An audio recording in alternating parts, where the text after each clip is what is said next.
Let's look at the ACC for just a moment. Let's what's left of it. Let's look at what's left of it. Well, hopefully in more ways than one, sooner rather than later. But not a great start. We're 2 weeks in. I made a bold prediction on this channel. Say it with your chest, TJ. Say it with your chest. Hey, listen, I'm doing just fine. All right. The rest of this conference, though, it's almost like I told you guys this was coming at some point, and I didn't know it would be this year, but ACC not off to their best start in imaginable. Thank God that Florida State did save them, or else, sheesh, where would they be? And then, like we just mentioned, Colorado not being able to take care of it, take advantage of opportunities. ACC, rough start to the year. Not good. 1-4 against the Big 12. This mind-boggling how bad the ACC has been outside of Florida State. And I'm not sure if Florida State still counts. I think USF counts more for the ACC than Florida State does at this point. If you include Notre Dame, they are 3-9 against Power 4 opponents. If you don't include Notre Dame, they are 2-9. The ACC 2-9 against Power 4 schools. The Big 10 and the SEC, or the Big 10 and the Big 12, I should say, are actually kind of dead even, about neck and neck in what they've done so far this year. Then the SEC is obviously head and shoulders above everybody else in non-conference play. I don't think that's going to shock anybody out there. But the ACC has been jarringly bad, jarringly worse than the Big 12 even. I think you can highlight that with not just what TCU was able to do against North Carolina, but almost the inverse of that as well, what we saw from Baylor and SMU. You see TCU go blow out Bill Belichick. This is the ACC's game, finally. We've got that third team, that fourth team that's going to prove the country that we are so good.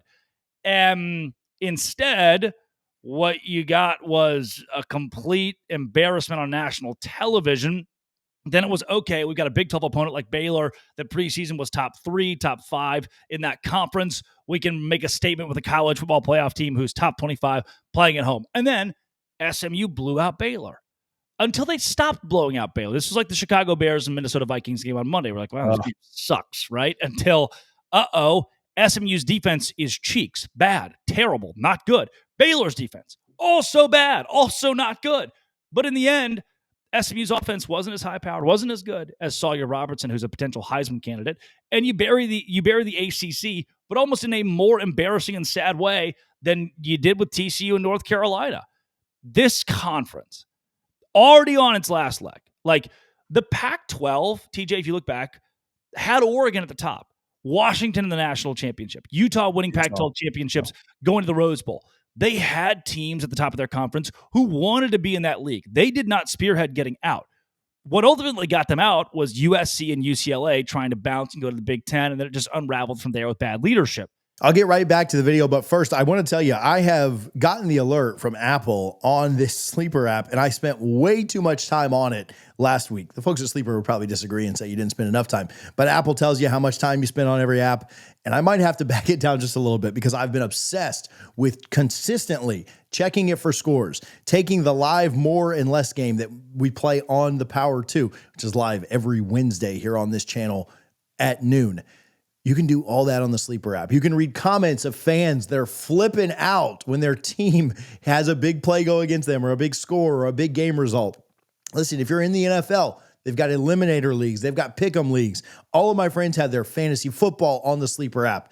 And right now, we'll save you some money. We'll get you some extra money by using the code CFA. That's CFA, gets you a 100% deposit match up to $100. Play the more or less game, make money with us every week, and really enjoy your time. It is a one-stop shop for all things college football, not only, but pro sports, European soccer, whatever you're looking for, they've got it. Sleeper app, check them out. Check their terms and conditions. Obviously, they apply. Read their terms of use. Appreciate Sleeper for their support. Now back to the video. The ACC, you've got school. I don't think actively SMU wants to leave. In fact, I know they don't want to leave. I don't think actively NC State or Wake Forest want to leave. But you are being embarrassed week in and week out now. And when you're on your last leg, the number one thing you need to do is win, to stay dominant. Clemson loses their marquee game, their standalone game, their national game against LSU. Florida State already wants to leave the league. So the more they win, the better chance they leave the league faster. Like that's the one team you need to lose is winning right now. And Miami is good, but you know that they don't have any allegiance to the ACC. They don't need to stay there. They want to go make money. Everybody wants to make money. And the rest of that conference just doesn't look like we want them to. And Clemson beating Georgia Tech here coming up is not going to help you with that either. It's just not a good spot to be in. That 2-9 record is very, very bad. And it's not like it's bowl season where you can say, oh, well, most of our guys transferred out. We didn't really care. We didn't need to win the Liberty Bowl. No, this isn't, we're not talking Cheez-Its here. This is the college football regular season, and they're losing games hand over fist. That's not a good sign. Yeah, the biggest thing that I think people are going to say, and so I can already read the comments before they happen, is, well, the ACC was an underdog in all those games. They were supposed to lose those games. It's not like we should be super surprised. Syracuse was an underdog to Tennessee. They're a better team. South Carolina has playoff aspirations. Of course, they would beat Virginia Tech. Vandy, Virginia Tech is one that might make you scratch your head. But then again, you could say the same, Florida State went the other way. The problem is that you are an underdog to every single team that you're playing. The problem is that, yeah, you're losing games you're supposed to. Congratulations. That only helps if you're an upper level SEC team. But the problem is you're expected to lose all those games. Now, again, the Virginia Tech Vandy thing is a little different. SMU blows it. There are some anomalies in there too. But yeah, you're supposed to. And that's the problem, is you're not even in a position to be thought of as worthy with competing with not just the SEC and Big Ten, right? Like, you lose to the SEC and Big Ten. All right, man, I get it. Things happen. Duke gets absolutely mauled at home by Illinois. Clemson can't score a point in the second half against LSU. And so, yeah, first of all, there's no parity in the ACC. It is the top dogs and it is everyone else. It is Florida State, Clemson, and Miami. It looks like this year. Maybe Louisville, maybe Georgia Tech can sneak in there. But it looks like there's a big three in the ACC, and none of those big three want to be there, right? None of those. So once they're gone, what are you left with? Right. And then we've talked about, well, where does Louisville come over to the Big 12? Does UNC go? Does this happen? Does another team or two get picked off? And then what are you left with? Right. Because we're not that far away from it. We're 3/4 of the way through 2025. The years are flying by. The months are going even faster. We're not that far away from it. And it is damning for the ACC. They can't compete on the field right now with the Big 12. What's it going to be like when Florida State's not there to save their butt? What's it going to be like when Miami's not there to save their butt, or Clemson, or some of these other programs that are trying to get out? Doesn't look good. It's going to be not good, if I may insert myself into that. It's going to be poor. And so here's a bit of this. If the ACC stays alive until 2040, I'm not mad. I don't lose sleep. If the ACC stays alive till 2040, it'll be without Florida State, by the way. You won't be mad. You won't lose sleep. I'm not trying to dance on a grave here and just like, oh, we're high and mighty. We are.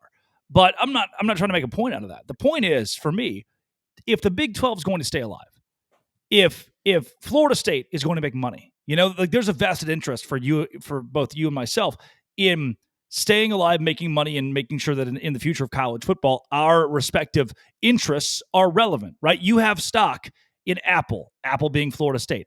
I have stock in Home Depot being the Big 12. In this event, I want Louisville. I want Miami. I want North Carolina. I want Virginia. I want to continue to build the Big 12 into a more solidified Power 3. The more the ACC loses, the more their commissioner shows his butt, the better for the Big 12. The second Florida State gets out and makes $20 million more a year, well, imagine what they could do. Florida State's already beating Alabama. What could they do with $20 million more per year, right? What could they do? And I think Gus Malzahn, by the way, is not going to be a head coach maybe ever again in college football, because we keep trying.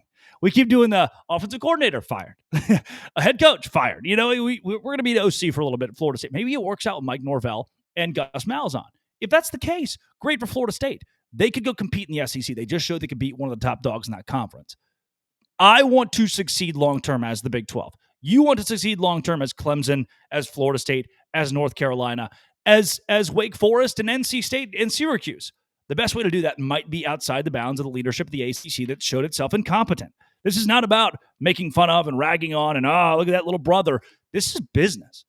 And it's a sad, dour fact for that conference, for those three letters, but it's the business of Brett Yormark wanting to stay alive, the business of Florida State wanting to thrive in college football. Sorry, but if you're going to go 2-9, have you gone 9-2? Have you done what the SEC's doing? It's a different conversation. You're like, hey, look, the ACC is in a strong place, rivaling the SEC. Maybe they can keep it together. Right now, I don't know why anybody would buy stock in this. Yeah, it's damning. It doesn't look great.